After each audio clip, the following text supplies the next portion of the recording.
student-led think tank in Europe, apparently. In our society, we have 6 policy centres. We look at law, health, defence, economics, education, and Europe for the time being. And we will put on events like this throughout the year, as well as working on research projects and lobbying policy proposals. So our focus tonight is going to be on one of the most major public health crises of our age, air pollution. You don't have to know all the facts about air pollution to know how bad it is. All you have to do is walk down a street in central London or cycle to work. Just yesterday, a report by the European Environment Agency revealed that more people die from air pollution in Britain than any other European country besides Italy. Pollutants like nitrogen oxide and particulate matter kill up to 10,000 Londoners every year and seriously damage our lungs, especially those of children. It's also a huge financial burden. An estimated cost of 20 billion per year to the UK economy, which is just under 60% of the current annual NHS budget. Thankfully, we are starting to wake up to this huge problem. The recently elected Mayor of London, Sadiq Khan, has made tackling air pollution one of his priorities. And after their recent defeat in the High Court earlier this month, the government will have to produce a more ambitious plan to tackle air pollution in the UK.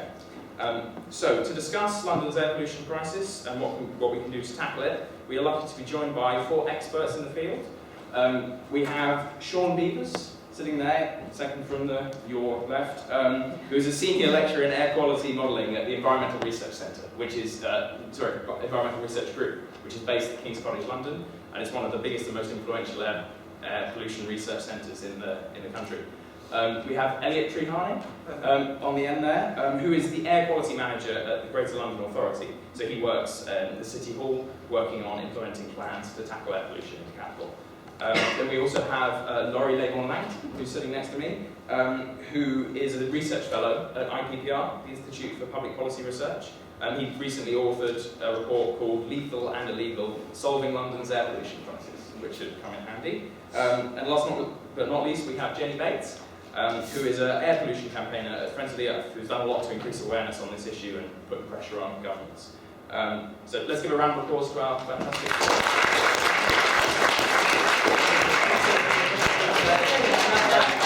Before we start, I'd just like to thank my team, Rob, Wojtek and Francesca, who have done so much to help put on this event, and also to thank King's Sustainability, who did a lot of work to organise and promote the event. The sustainability team's efforts to embed sustainability in the university's operations and curriculums is just one example of King's commitment to sustainability and protecting the environment.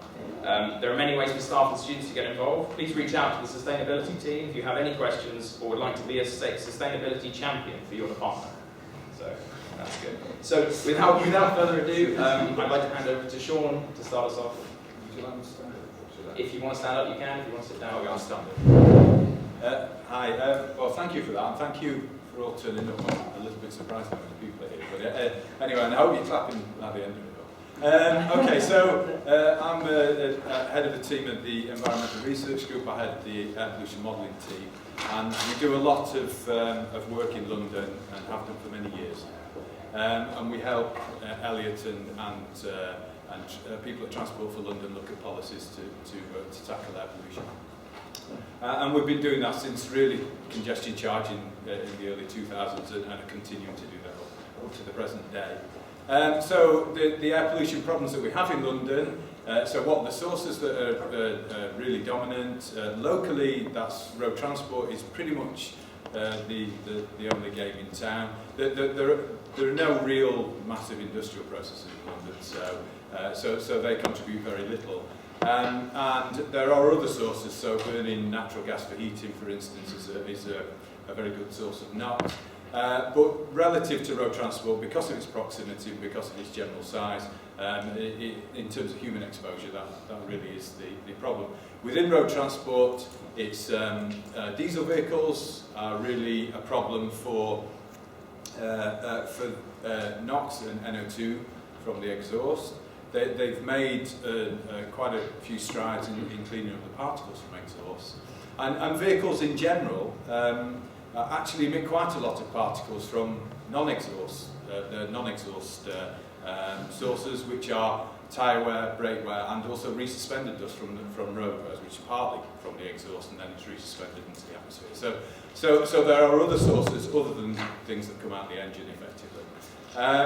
In terms of health evidence, the strongest evidence for health effects of air pollution are from particles, and they're generally from the particles of the smaller size fraction.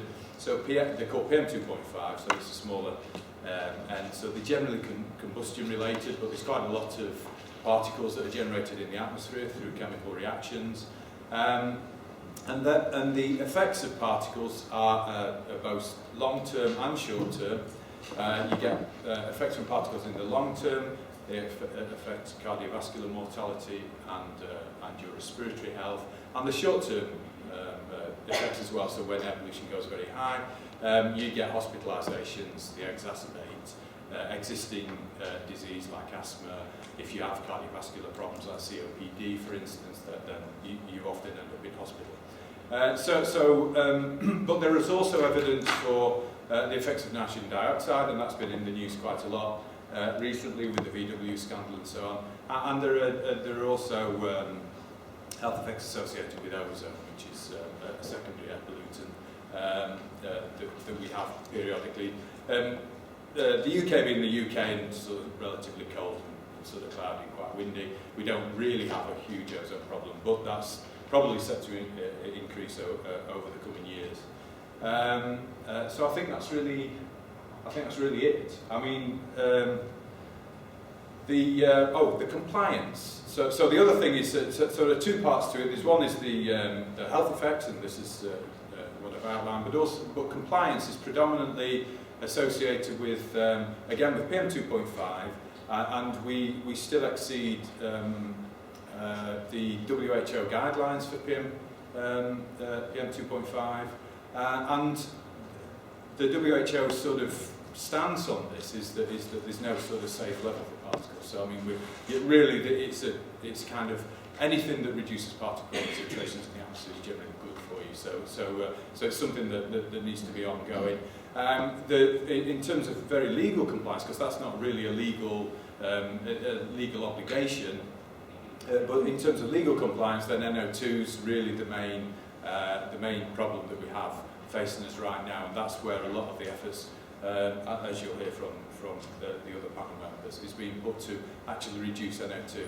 And as it's a traffic-related problem, NO2 is very, very much higher close to roads. So if you travel, like I said before, if you're travelling in on your bike or in the car or on the bus, you're likely to get a larger dose of NO2, even larger than actually walking along the road often. So it's really important, even though it's a relatively, when you look at maps of NO2, it's relatively small, exceeds around roads, it's really quite important because that's pretty much where we all exist, that's where we all travel. So I think that's it, that's compliance and health effects. Okay, thank you.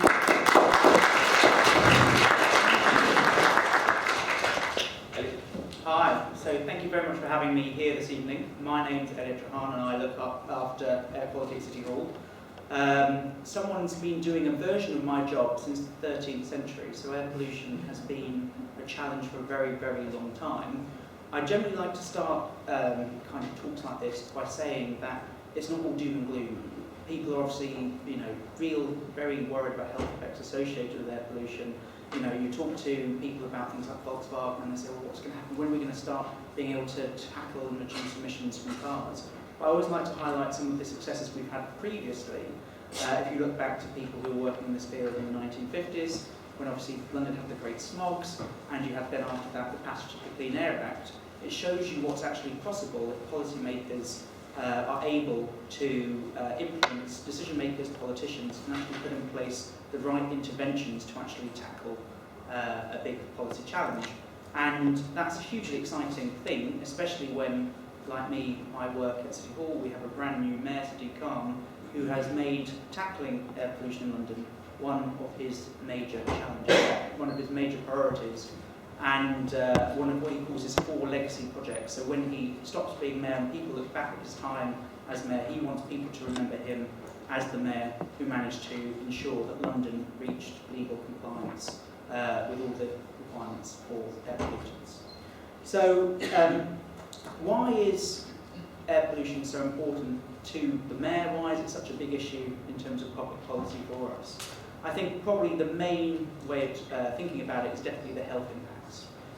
Various studies have been done. Some new analysis has actually been published today about the European-wide impacts of long-term exposure to air pollution in terms of the way that affects on public health. These wonderful phrases of equivalent deaths, which is a statistical tool that we use to kind of explain the comparative impacts of different things in terms of human health. And in London, we often use the figure about 9,400, which people round up sometimes to 9,500, or sometimes you might round up a bit more to 10,000. Maths isn't always our strong suit.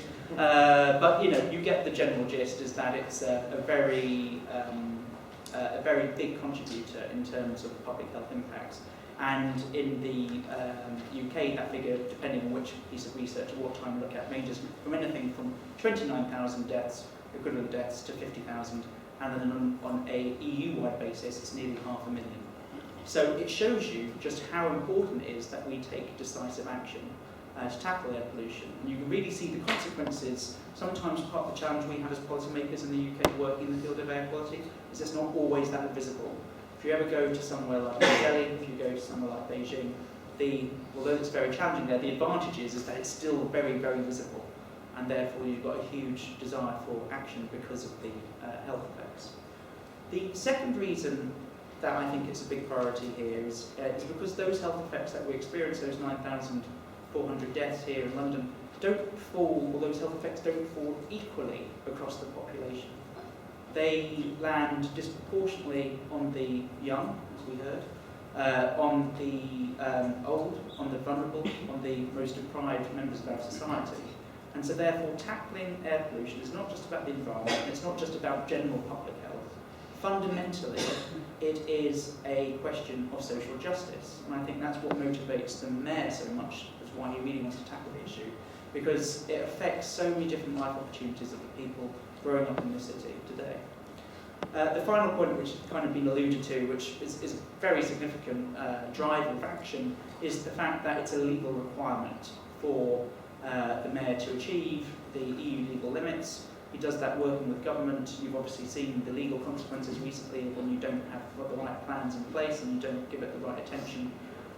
You get a challenge from a whole range of different groups who are very, very passionate in this area, and what they do is take you to court, and then the court tells you you need to do a better job. So the government's on the receiving end currently of a reminder about why these laws have been in place and how important it is to work to actually fulfil your legal obligations, which, as I said, the Mayor is actually absolutely determined to do.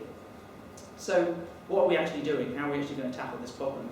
What's been really fascinating, I've worked in this field for 11 years now. I was just reminiscing with Sean outside, and all of a sudden, 11 years just flown by.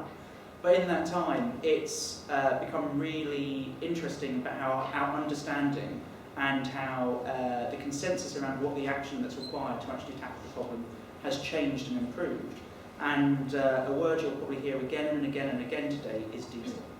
Diesel is such a big contributor to the problem. It's around 80% of all emissions in the UK, in terms of NOx emissions associated with diesel in one form or another. It's important to remember, although diesel primarily is about road transport, it's also a fuel that's used on construction sites, or used to kind of fuel backup generators, which are then used to kind of actually feed into the grid because of all kind of perverse incentives that currently exist that are provided from government.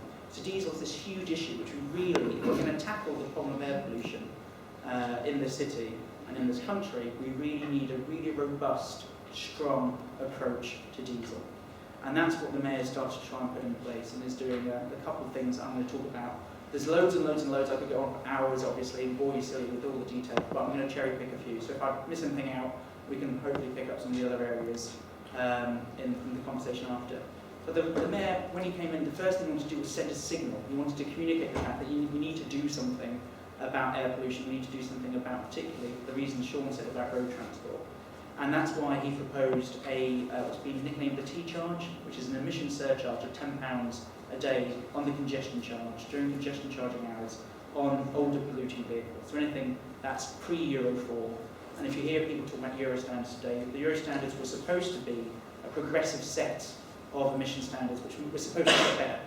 In reality, although they've been quite good for PM, in terms of emissions of NOx, they've not been as effective. In actual fact, you've had some really weird effects that more recently with Euro 4 and Euro 5, you've actually seen quite considerable worsening, especially some of the Euro 5s, and very kind of mixed performance by vehicle types. So what the Mayor wants to do is kind of, as a first step, take out the Euro 4 vehicles, and he's going to do that by putting an emission surcharge. And then in 2019, what he wants to do is, the previous Mayor proposal for an ultra-low emission zone, which set a Euro 6 standard, which is the latest standard for a diesel vehicle, which basically means that in 2020, if you can have a vehicle up to 5 years old, and then for petrol cars, because the comparison in terms of the emissions is a 14-year-old petrol car will emit the same as a 5-year-old diesel car in 2020. So it shows you that discrepancy between the performance of diesel vehicles and petrol vehicles. And so that's why when the ULEZ comes in, there's going to be a tighter standard for diesel vehicles than there will for petrol. And that will be in 2019. And then after that, the Mayor is consulting on how we can expand that zone to the North-South Circular and also take it London-wide for buses, coaches and lorries. Cleaning up the bus fleet, huge priority for the Mayor. It's about pivoting away from diesel vehicles. We're going to be announcing that we're going to be stopping kind of purchasing diesel buses, and then instead it's about how we actually only bring in kind of clean, zero-emission electric and hydrogen buses. And the fact that you can do it with these very large vehicles actually is this hugely positive effect of accelerating action in all kinds of different fleets and demonstrating to a whole range of users about the potential of electric. Perhaps one of the last things I'll say is around alerts and around providing information. What's been quite fun has been the fact that this Mayor is really passionate about making sure people are aware of air pollution, so that in conjunction with the efforts we're taking to actually reduce emissions and concentrations of air pollution, we're actually kind of trying to adopt an adaptation agenda. So for the period of time while the big impact measures that the Mayor's introducing are having their effect, what he wants to do is provide the right information so people can make more informed choices about which route that they take, or about when they may exercise, or how they may travel, and by doing that actually reduce their own pollution footprint first and foremost, but also reduce their own exposure. And some of the work done by people in Sean's team here has been absolutely instrumental in demonstrating the differences that you can get within a city, depending on how you travel, where you travel, and at what time you travel. And you can reduce your exposure by up to 50%. So it's been really fascinating to be able to take that and to provide use that information to provide alerts to people so that they can help actually make better choices about how they travel. So I'll stop there.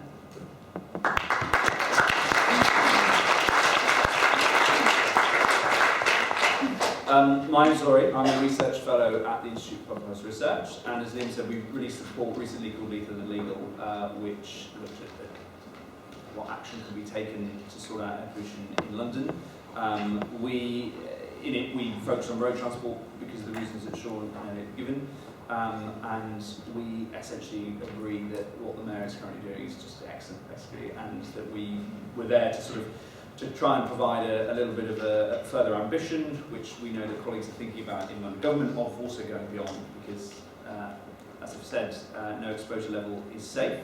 So I kind of want to zoom up to the bigger picture here, because action in London, I think, is going to have an enormous positive impact in the city. But London is in the rest of the country, and there are a number of reasons why action in London needs to be complemented and also facilitated, allowed by other work across the rest of the country as well. So we've got a classic coordination problem here, really, in that air pollution is you get transboundary effects. So a lot of the stuff, particularly matter, as Sean was saying, is being released in other places and coming over into London, and then within London itself. Action in London to sort of crowd out diesel cars will also mean that they get recycled to the rest of the country through the second-hand market. You're not going to get rid of diesel here, you're going to sell it and someone in Manchester is going to buy it, where they have the air pollution problems as well. So one cannot act fully without others, and one acting will affect others as well. So national action is required, and unfortunately central government has not been very good at providing that action, and that has been in the news recently because a court case deemed that action to be so bad it's illegal. That court case has now said that they need to have a proper plan to sort out air pollution in the rest of the UK. I think by July, is it the end of July? James, April. Is it now April? It's draft. The first draft is April, the Draft. final one's the 31st. 8 months. So then next year is crucial to work out exactly what that looks like, to make sure those plans are robust enough. And the court case has been quite excellent for anyone who's studying law, or interested in law, or in law. The amount of leeway that the client Earth who took the case has been given, the amount of legal backing that they now have from the judiciary is excellent. And as a sort of aside for anyone who's interested in campaigning, the whole case study of what Client Earth have done in taking government to court over air pollution is outstanding and a real lesson to learn from, and it sort of puts a lot of faith back in the judicial process as well, in a time where it's probably under a bit of an attack and probably will increasingly be. So a very positive story. They now have to take a lot of action, and a lot of groups, including some at the table, will sort of feed into that process to make sure London action is complemented and allowed by action nationally. That would have been just unanimously excellent if it wasn't for the decision to leave the European Union, which means that we potentially have a loss of enforcement when it comes to that legal process. So at the moment there is the potential for enormous fines from the European Commission because of our inaction on air pollution. European standards are enshrined in UK law, and at the moment the UK government is breaking that law, but it is the EU who's applying the pressure, and we're talking fines of hundreds of millions of pounds a year, I believe, which would then get passed on down to local authorities, if that's correct, at London level. Well, we hope not, but We hope the not. government colonialism act in place to try and do that. So there could be the situation where the enforcement there, the very legal structure that allowed Client Earth to do what it did with the case could disappear, and there's a lot of fear that the government's past actions on, for example, trying to lobby to bring the standards down so that it didn't impact the UK as much and move certain dates so that they were less likely to get fined, means that they are going to be quite interested in little sleights of hand when it comes to the legislation that we then enshrine after we leave the EU to make air pollution not much of a priority.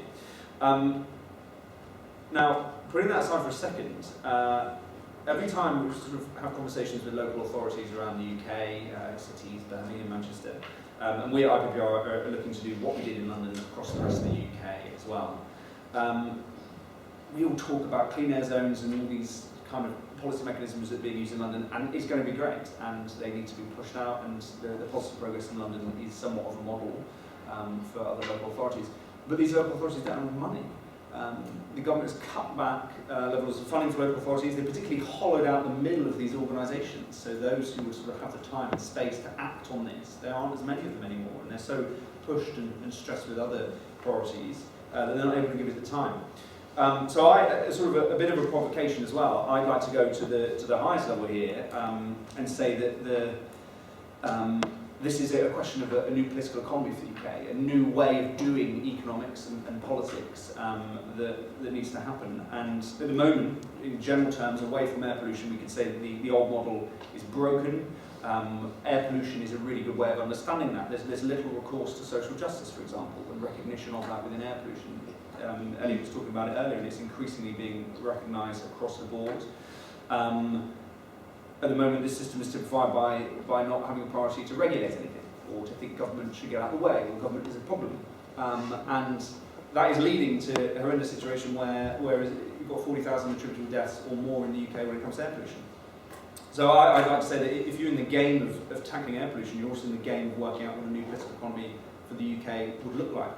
And that has to have a mature attitude, a 21st century attitude to what the state, what government is like as an institution, and how that can be useful.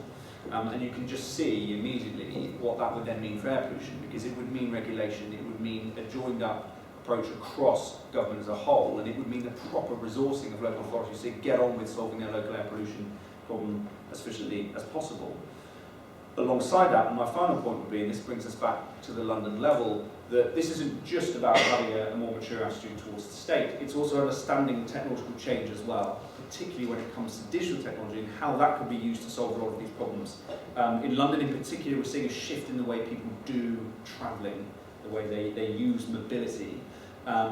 So, you know, I remember growing up, and there were some people when we grew up in the countryside who were interested in buying the latest car. In London, less and less, we're interested in owning a car. We use it as a service, and we use Uber and we use Google Maps to get from A to B. So the concept of mobility as a service, where you wouldn't need to ever own a transport option, could be a very interesting development, because then suddenly you can jump into an Uber or another kind of a hire vehicle, or you're getting peer-to-peer ones now, where you could, let's say you don't need to use your car for a week, you could rent it out to someone else. That's a way of driving, through policy, driving the turnover of fleets. So these cars, you say, well, they have to be electric vehicles ultimately. And then when it comes to the apps that you use to get around in these vehicles, why don't we get to a situation where Google Maps or a TfL equivalent charges you a monthly subscription for your travel needs, in the same way we do that now with our mobile phones. And then you're in a situation where suddenly not as many people need to own vehicles anymore, which frees up loads of space, and it means you have then more control over ensuring the vehicles that are left are less polluting. And then you can really begin to think interesting things. You wouldn't need all the roads anymore. What could you do with them? We could, for a start, plant loads of trees there, and that would help the existing air pollution problem to assuage that as well. And then you start to get into an idea of, well, maybe then we could change the way that we move around the city, where we work. We need to commute 9 to 5 all the time. So the story of solving air pollution is not just a story of a new political economy of the UK, a new way to do economics and politics. It's also a way to understand how the digital revolution should and could be used for the public good. Thank you.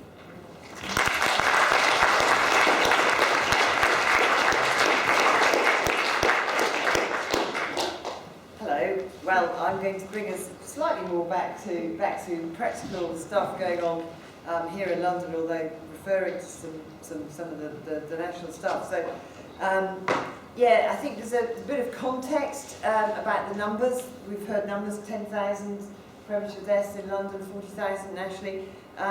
The national number, it certainly is more than obesity. It's more than alcohol. So it's right up there in one of the worst actual causes of premature death. And as we've heard, the most vulnerable, are worst affected. It's children's lungs. One of Sean's colleagues, who I know, Dr. Ian Mudway, has done some studying in schools in East London, Tower Hamlets and Hackney, and kids who are exposed to bad air when they're young, their lungs never actually develop properly, and that means they're more prone to infections and things like that later, which is an absolute scandal. And the elderly, we've heard, disadvantaged, and that's because they tend to live on the main roads or near the main roads where air pollution is worse. So, as Elliot said, it's a social justice issue, it's a health inequalities issue as well.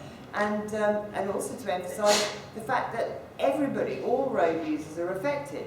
There's another study done to show that people in vehicles are exposed to more than people walking or cycling the same street, which is what Sean mentioned as well. So, and that unfortunately means people like bus drivers and ambulance drivers came out about it at times. So, but that's a really useful tool, because that means we can get motorists to understand that they are themselves being affected. They're not just a problem for other people, but they are affected. It's their interest to get rid of more vehicles off the road, because everybody's affected. And actually the RAC did some work recently that showed, actually most motorists do want to get rid of vehicles or tackle the problem. So in terms of action, we've heard that we're exceeding the limits on nitrogen dioxide. They were supposed to be met in 2010. Very last possible date, 2015. UK-wide, out of 43 areas in the UK, all but 37 are, I've got that run the wrong way. 37 are failing out of 43. Only 5 or 6 are meeting their limits. And of course, London is the worst of all. The rest of the UK was due to meet limits by 2020 for this nitrogen dioxide, and London not till 5 years later. Now, you may like to think, why should Londoners be expected to suffer under illegally dirty air for 5 years longer than the rest of the UK? So we've been calling on London to meet limits at the same time as the rest of the UK. It has got a bigger problem. More needs to be done, and even more in London. We've also heard about the fact that on nitrogen dioxide, the World Health Organization already found there are health effects below the current EU level. And on particulates, the EU and the WHO levels are not even aligned. The World Health Organization has got twice as stringent levels that they are working to. But the important part about the regulation that we've heard talked about is that we have to take action, not just sort of a little bit on the way to where we need to get to. The legal requirement is absolutely as soon as possible, in the shortest possible time. It has to be irrespective of cost. That's one of the things that came out of this court case recently. You know, there was a whole load of stuff came out about the Treasury saying, oh, it's going to be a bit, a bit tricky. That's going to be too expensive. We can't really do that. Minimal cost is what they were looking for. It has to be irrespective of cost. It also has to be irrespective of political difficulty. Again, the Treasury was shown to say, no, these clean air zones we're proposing, a bit like the London ultra-low emission zone that Elliot's talked about coming in London, the clean air zones around the country, they were only proposing 5, when actually some of the other government departments were trying to get at least 15. And also, they were proposing to have cars, but the Treasury has been scuppering all of these sort of more, stronger measures. And so, at the moment, the other 5 around the UK, not Manchester, Birmingham, Leeds, other cities, are not proposing to have cars included. And that actually brings us, slightly to the ULEZ. Now, at the moment, the ultra-low emission zone is not proposed to be London-wide. There is an existing low emission zone across London, London-wide, but that doesn't include cars. So, why should cars be left out of the whole London equation? I'll come back to that shortly. But so, we've got the existing plans were for London to meet by 2025. We always said that should be 2020. Now, the rest of the UK, it's reckoned, could have clean air zones by 2018. So should London be trying to meet within a year? We think the GLA must absolutely look at what would be needed to meet limits in that very shortest time possible. Could they do it by 2018 if it's irrespective of cost and political will and political difficulty? 2019, 2020, absolutely the latest. But we've got to look at London meeting at the same time as the rest of the UK. We've heard road transport is the biggest problem. Yes, that certainly is the case, and diesels are the worst. There are all sorts of other forms of transport. I know there's going to be a question later from somebody who's working on shipping in London and all the river traffic. Really big issues there. But, road traffic is generally the biggest problem, although we've got to tackle all problems together. So as far as we're concerned, there are 2 main ways we need to sort this out. We need to have cleaner vehicles and we need to have fewer of them. So on the cleaner vehicles, we've basically got to get rid of diesel. We've got to get rid of it. We're trying to get diesel sort of got rid of nationally by 2025. Look at how much earlier that could be done. The government's got a huge role to play. They need to actually stop diesel vehicles being available for sale. The Netherlands, Norway, Germany are proposing to do that, even for petrol and diesel. They need to change the road tax. Yesterday's autumn statement, what did we have? We had a freezing of fuel duty. They should have been changing the road tax. At the moment, it incentivises people to buy diesels. It was for a good reason, on climate change reasons. That reason has been eroded, as I understand it. That needs to change. There needs to be a very carefully thought out scrappage scheme so people who did buy diesels in good faith can get rid of them. But yet we don't want to export them to Manchester or actually to Africa, because a lot of these dirty diesels end up going out to Lagos or places like that. But as I said, the mayor also needs to look at the ULEZ to be London-wide and to include all vehicles as far as we're concerned. If you've got that in place, you can adjust the levels that you charge. Even if you could rate some vehicles or some types of vehicles at 0, but at least you've got all the levers in place that you could pull. Otherwise, we have to go through the whole thing again. So it just makes sense to do it and cover all vehicles across the whole of London. In terms of fewer vehicles, we've heard there are no such thing as a clean car. Effectively, they all produce particles. So we've got to think right from the start: how do we design our communities in London? We have to make sure that people don't have to travel unnecessarily when they don't want to. It's called reducing the need to travel. You need key amenities, work opportunities within easy reach of where people live, so that then they don't have to travel. Of course they can travel, and you need good, affordable public transport for those longer journeys. But walking and cycling is you know, a key aim, and there's massive more potential. I think, you know, we need, rather than just pedestrianising Oxford Street, we need to think really radical. What about pedestrianising effectively the whole of central London? I mean, that's the sort of, you know, level we need to think about. It is as soon as possible. Lives are, you know, at stake. And the other big thing we need to think about with fewer vehicles is we can't afford to add to the problem. There are planning applications come through with huge supermarket car parks, that sort of thing. That we can't afford to generate more traffic. And unfortunately also the Mayor, having done lots of good work, is also proposing a new 4-lane road in East London. Now he's actually saying he's not going to increase traffic, although there would be times when the traffic would increase. But it would actually push traffic and congestion further out around into parts of East London and South East London. So, you know, the idea of building a whole new road just to sort out a bit of existing congestion, when that could be sorted out by holding traffic further back, £1 billion, what could that money be spent on? All sorts of things. It is absolutely mad to be spending money on a new road when we're trying desperately to cut traffic, because, you know, even if the tolls that would keep the traffic to the levels they say at the moment, they could be changed. You know, that once you build that, a scheme like that, that's very dangerous. So, in fact, the court case we've been hearing about has 2 very serious implications for that, because there's a planning test that shouldn't be relied on, and also the figures are going to have to be remodeled. So finally, there's another key thing. We have to think about avoiding putting people into harm's way. The Environmental Audit Committee of Parliament, the government, actually said that you should never put a school, a care home or a hospital into an area where air pollution is bad, by which I think should mean anywhere that's over legal limits. And yet that is still happening. There's been at least one in, I think, Tower Hamlets. I think Dr. Mudway talked about it. That is, you know, that really shouldn't be happening. We need to be filtering the school air where it's already bad.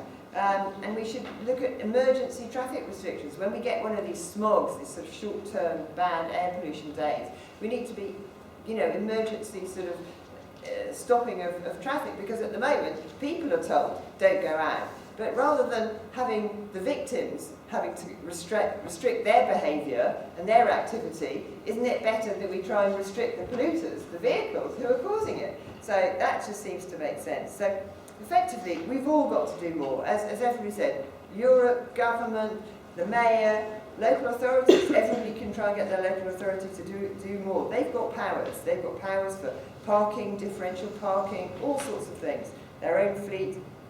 But also all of us, we can all try and do more to find out more about air where we live. We're doing some work with people with little diffusion tubes that measure nitrogen dioxide. People can go out and get kits to sort of do that. Also we've got something on our website about the consultation on the ultra-low emission zone as well. If you want to put in a response to that, it'd be really good. But the fantastic thing is that you're all here, you're all helping to raise awareness, because it is largely invisible, but it is absolutely key that we all address it. Thank you.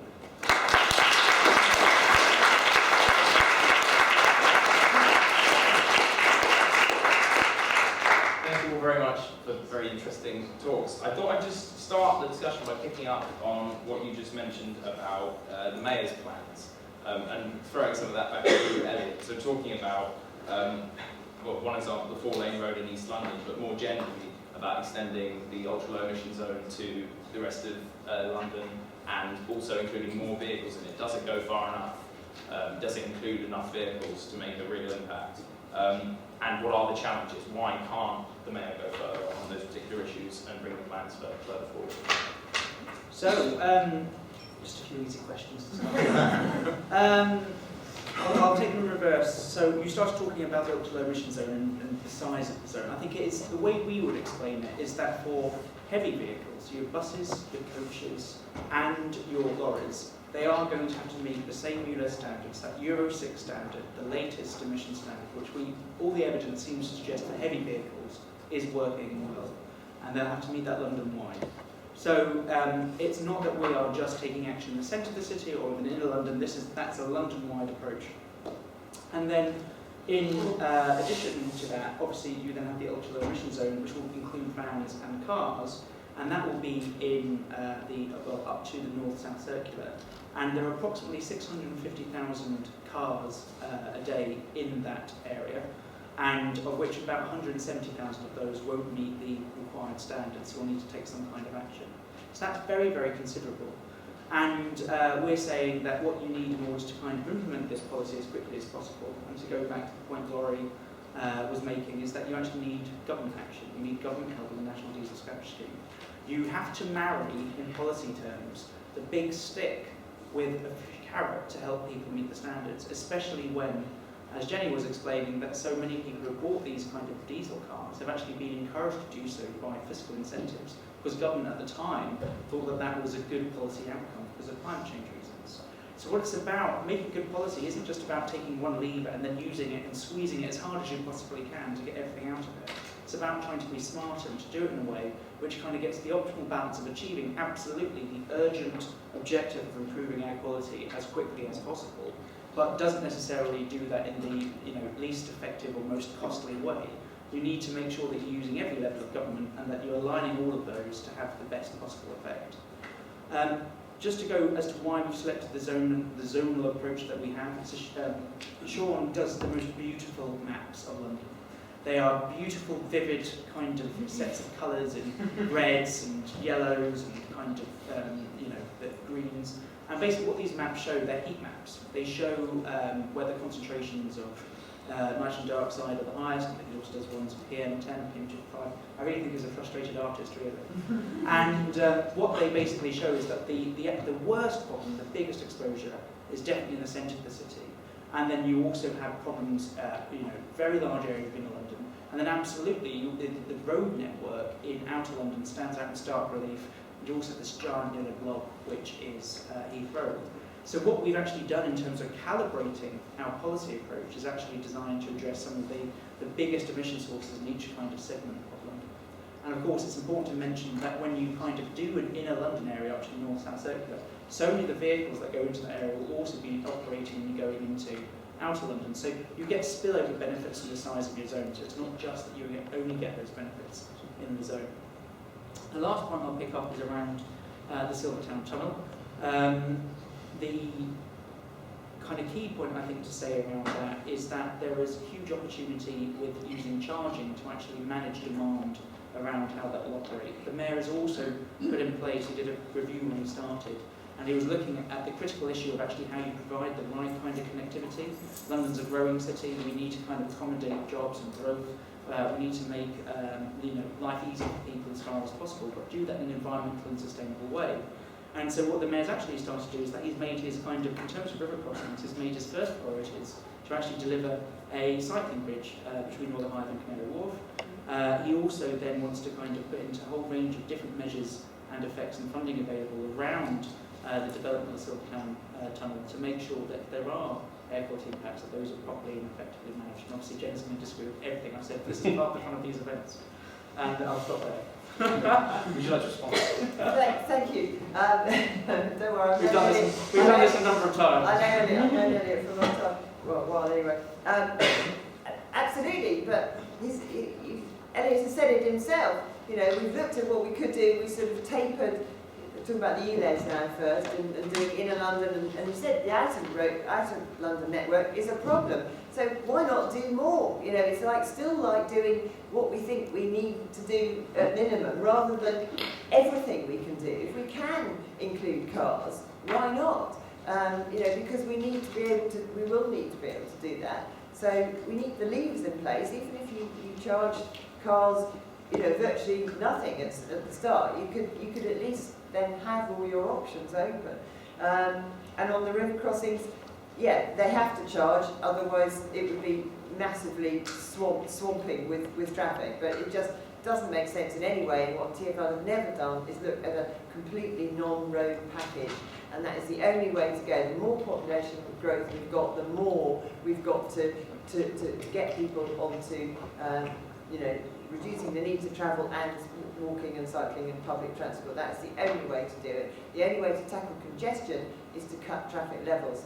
And it helps business as well. Business doesn't want congestion. If we tackle traffic levels, we're helping business as well, and we're making London more attractive. Because London is down at 38th place in a year or so ago now, a sort of survey, and the reasons were congestion and pollution. So we need to make London attractive, and progressive business understands that they want their key things they want are always public transport ones. They wanted Crossrail. They want the good transport. Most of them realise it really doesn't help. If you generate new traffic, overall you will have worse congestion. That's a fact. You may change the pattern of congestion, but overall it will be worse, and you'll get more air pollution. Laurie, you in your little talk, you mentioned about your recent report trying to put pressure on the mayor, as well as saying a lot of what he's doing is good. And I wonder what you think about that debate. What do you think about some of those ideas about including cars in the ultra emission zone? Some of the stuff Jenny's been talking about. Do you think that needs to happen? Or do you agree with Elliot that it's other policy leaders that need to be? Yeah, so we kind of echo what the mayor's consulting on when it comes to the ultra low emission zone, including cars, including private cars, and then sort of ramping up the ambition there. That we commissioned Sean to do some modelling, and I can echo that the maps are very good. Though he doesn't paint them, so maybe you should. And it showed that in an idealised world in which, at the moment, over 50% of cars in London are diesel, and if you got that down to 5%, which is kind of the amount of fleet that we had in 1995, I think was it, around that. And then some other measures that would sort of push vans and other vehicles towards clean alternatives. If you made changes on your cars, then you would get compliance with these legal limits by 2025.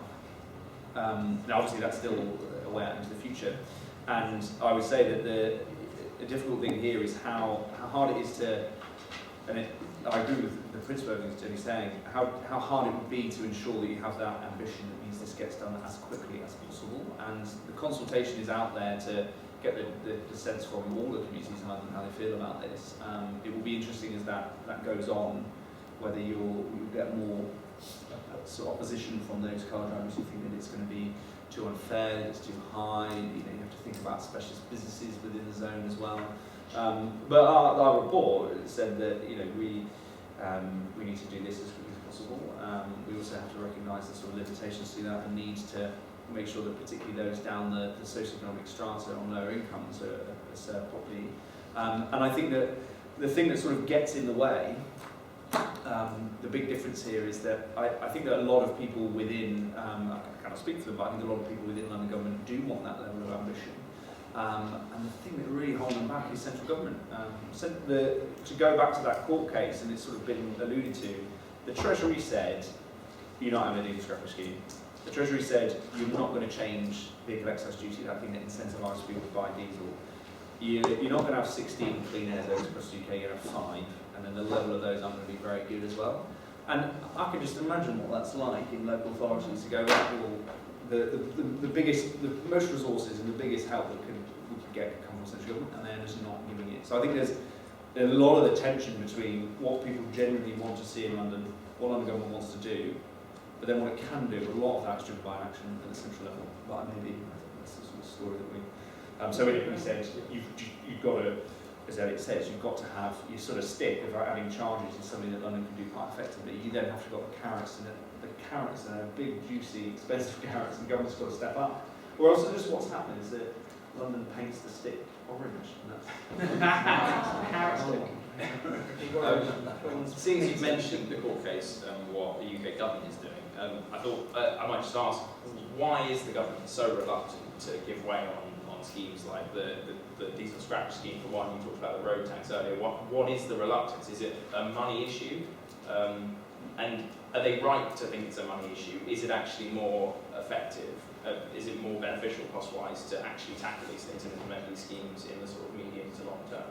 I don't know if any of you would like to pick up on that. Why UK government isn't taking action? I don't know the absolute reasons, but you can kind of hazard a guess as to them. I mean, fiscal incentives are always very sensitive for government to look at, because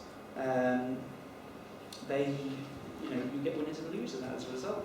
And generally speaking, I think this is exactly what Jenny was saying. If you look at the autumn statement, if you look at the commitments around, for example, the accelerating fuel duty, or in terms of, there seems to be a political cost to being perceived to be anti-car.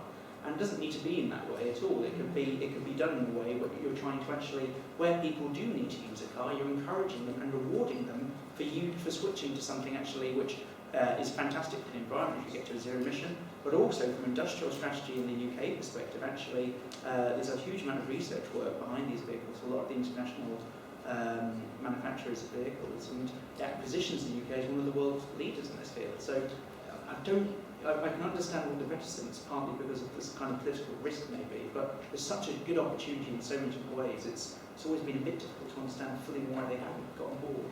I mean, I think it's right. They, everything that we heard from the court case was that they were afraid of upsetting motorists and afraid of spending money, and that just seems very short-sighted for things that we've mentioned, like the fact that they understand that business doesn't like congestion. Business wants to be an attractive, wants cities to be attractive places for tourism, for people to come and locate. I mean, I wouldn't go at the moment and take a job in Delhi or Beijing. I'm not sure I'd even want to visit there, frankly. I mean, it's that dangerous. But and I try actually not to come into central London as much as I would otherwise like to. So I think it's very short-sighted, and that's why we need to raise awareness that people in vehicles are being affected. If all these people who think they're safe in their big cars, then if they realise they were getting more than people who were walking or cycling, even the same street, let alone down a side street, parallel road or something,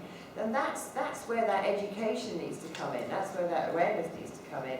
And in terms of cost, the massive cost of business from productivity. If people are off sick, they have asthma attacks, they have all these sort of problems, let alone all the really heavy stuff. So, and the NHS. So I think it is short-sighted, but that's why we need to campaign and raise awareness on some of these things. And then I would sort of add to these as well that it's invisible. You imagine if there were 40,000 attributable deaths from water poisoning in the UK, there'd be Cobra meetings and the papers would be screaming about it, and so it is easy not to do it. And as both Elliot and Julie were saying, there's a little bit of political risk about these things, so there's sort of reverse to doing that. I think as a final one, to go back to the point about the sort of bigger picture, this is about McIlroy policy. This is the treasury that was being run by George Osborne, who was trying to reduce the deficit. So this is spending money, and this is why you've got to be part of that bigger picture as well, because ultimately, unless you get rid of that idea that you need to cut deficits at all costs, then you're not going to be able to get to these areas. And a quick flip side is the flooding that happened in 2012-2013. All that horrendous flooding, if you look at the amount of money they were spending on flood defence, when the coalition government got in 2010, it just dropped like this. And then what happened? It was a massive mess. And that was sort of, the media did quite a good job in covering the government there, because it was easy to be like, oh, hang on, if we don't pay for stuff, then like flooding defence and stuff gets flooded. And it's the flip side here, is that as soon as loads of money starts to go on tap to support these or scrappage schemes and everything, then it also increases the chance that people go, oh, hang on a minute, quite a bit of money that we can throw around, we need to reduce the deficit at all kind of costs. So it goes back to macroeconomic policy, and there needs to be a much more mature attitude towards macroeconomic policy in this country. Great. Sean, I was going to just ask you, a lot of, everyone's talking about your maps, but a lot of the work you do in sort of modelling and monitoring how much air pollution there are in certain areas, you work with, you mentioned you work with Elliot and you work with national government as well. Do you notice a culture shift, or is it a different level of cooperation you have working with people like Elliot and people in the Mayor's office than you do when you're working with UK government? Do you notice a difference there? Yeah, I think so. I mean, I suppose partly because we're less involved with the government policy, government policy generally. We've always had very close links with London. Our network of monitors was started in London in the early 90s, and a lot of our modelling work, although we do modelling for the whole of the UK, has been focused there. So, but it's always been that London's been much more ambitious right from the congestion charge, which in itself is a difficult thing to introduce. or even despite lots of support from the public at the time in reducing congestion.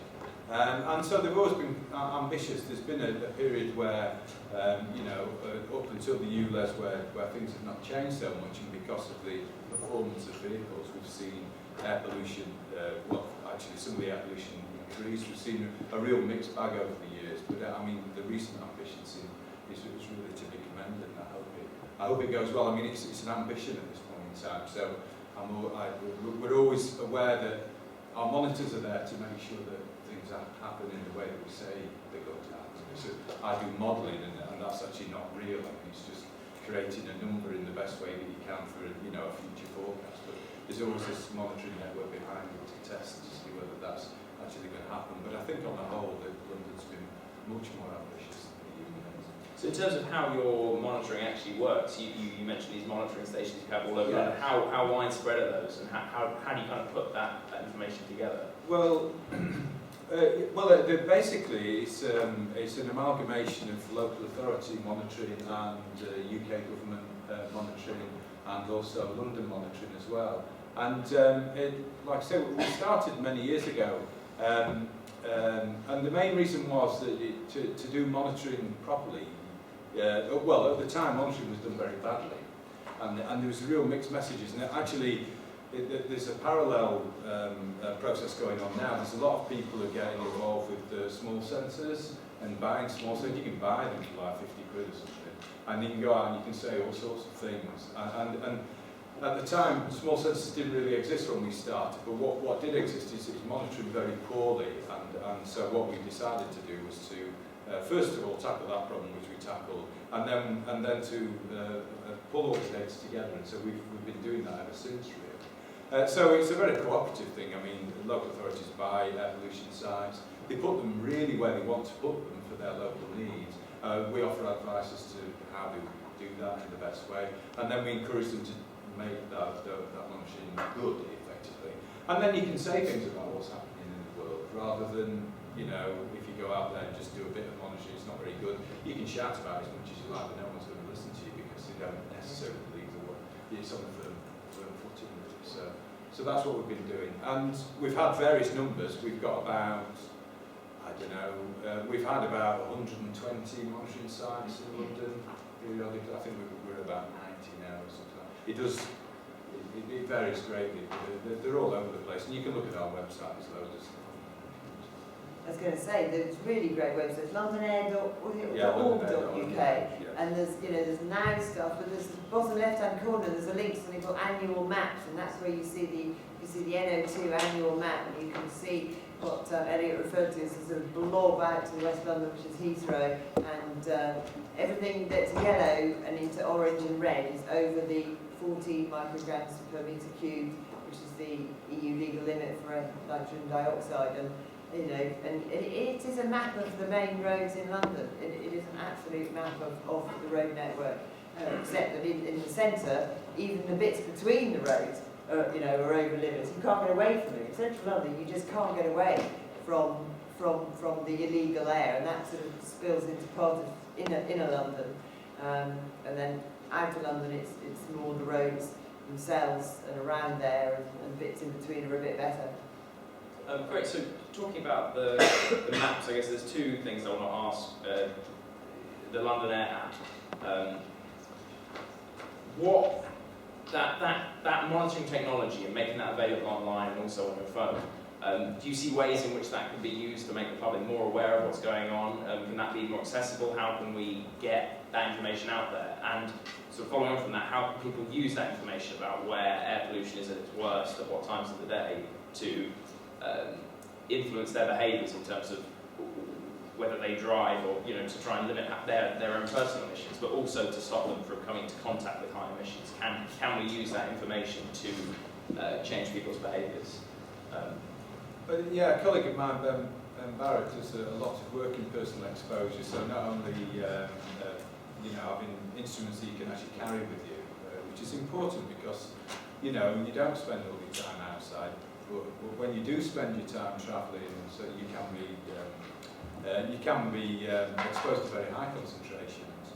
what we try to do with the, sort of our phone apps and associated with our modelling really is to provide a really sort of rich, detailed piece of information. So you can, and we do this with commercial organisations as well. Drayson Technologies use our maps. You know, so you can actually have a look at your exact location and find out what the air pollution is. Very near to you. And also, we've got things where you, if you want to go from A to B, it'll give you an alternative route, which is less polluted. So there are things like that you could use. I mean, you could go further with that. We have a very sophisticated model which models your exposure while you travel, if you're in the tube or on a bus or cycle or in the car or indoors. In fact, you know, indoors are actually quite protective on the whole. But and you could have apps that, you know, you could put your mode of transport on, and you could tell you what, you know, if you're on the bus, this is what you're exposed to, and that would encourage people to understand a little bit more about when they are exposed, and then you can think about alternatives, and there are good alternatives. You can reduce your exposure quite effectively, and many of them are really quite obvious. Ultimately, you still have to tackle air pollution as a general problem, but in the intervening period, you can actually do something about it. So I think maybe go to Elliot in terms of what the Mayor is doing to increase awareness to do with this. Do you think there is potential for using this kind of technology on to reach a wider audience and to change behaviours that way? Yeah, absolutely. So we have something called the Mayor's Air Quality Fund, so we funded the development of a number of these apps and working with local authorities to try and test how you can actually, you know, use some of these practically. One of the things that the Mayor's done, I mentioned that we've got an alert system that we're basically using all the infrastructure that Transport for London has around the city. So, for example, if you're waiting for a bus, sometimes you see the countdown signs. So those countdown signs during a period of what, you know, the classification of high or very high pollution episodes, we'll have information on those telling people about the pollution levels, where they can get more information. And hopefully that way then people will be curious, they'll visit the websites, they'll kind of want to get the apps themselves. So I think, you know, definitely that's part of the work that we're doing. We've been very focused for the last 6 months. It's unbelievable, it's just been 6 months since the Mayor's been elected. We've been focused very much on the kind of big signature measures like the ULEZ and the T-charge. But we're now working on the Mayor's Transport Strategy and the London Environment Strategy, and we're really doing some kind of work about thinking about how adaptation and kind of using this information to reduce people's exposure can be part of the mix, while we are implementing these really high impact measures to tackle emissions. So it's very much part of our approach. I was just going to throw that out to Laurie and Jenny as well. Obviously, you're a campaigner at Friends of the Earth, so a lot of that is about engaging with the public. And I wondered what kind of messaging you think would be good to try and engage people on these issues, and also Laurie as well. Yeah, I think there is still a lot of lack of awareness. So I think people just finding out for themselves is the key thing initially, and offering alternatives. Offering solutions and ideas, but and getting them to help try and lobby both their local authority and the GLA and national government as well. But it is, I think, people need to hear stories of affected people and understand that all people in vehicles are affected and that sort of thing. So it is a mixture of what we've heard, I think. Yeah. Actually, if I could, one of our most effective measures was to give a bunch of MPs some measurement devices. Yeah. And we said, well, here, take some with you, and then just go. And then we showed them the data, and they were really shocked. I mean, they were particularly shocked when they travelled in vehicles, just how exposed they were to particles. And so I think that's been quite effective. It's changed, you know, because air pollution is generally invisible, you know, it doesn't really flash red or anything like that, so it doesn't look like this at all. You know, people tend to ignore it, but I think that brought it home to them, especially it's a very personal thing. So. Yeah, make it visible. I mean, it's inherently invisible, but maybe, you know, you've got all these extra other ways to make it visible, and that's how. Well, you can do, I know, Pokemon Go, can't you? You can augmented reality. Yes. What weird and wonderful things can we do? You've got apps like Citymap and Google Maps, and then running parallel to that, you've got this London Air app. Do you think there will be a way of combining those two? That's actually a really fascinating point, actually, which I probably should mention. I think when it's going to go mainstream is when Google decides to kind of integrate this into their mapping.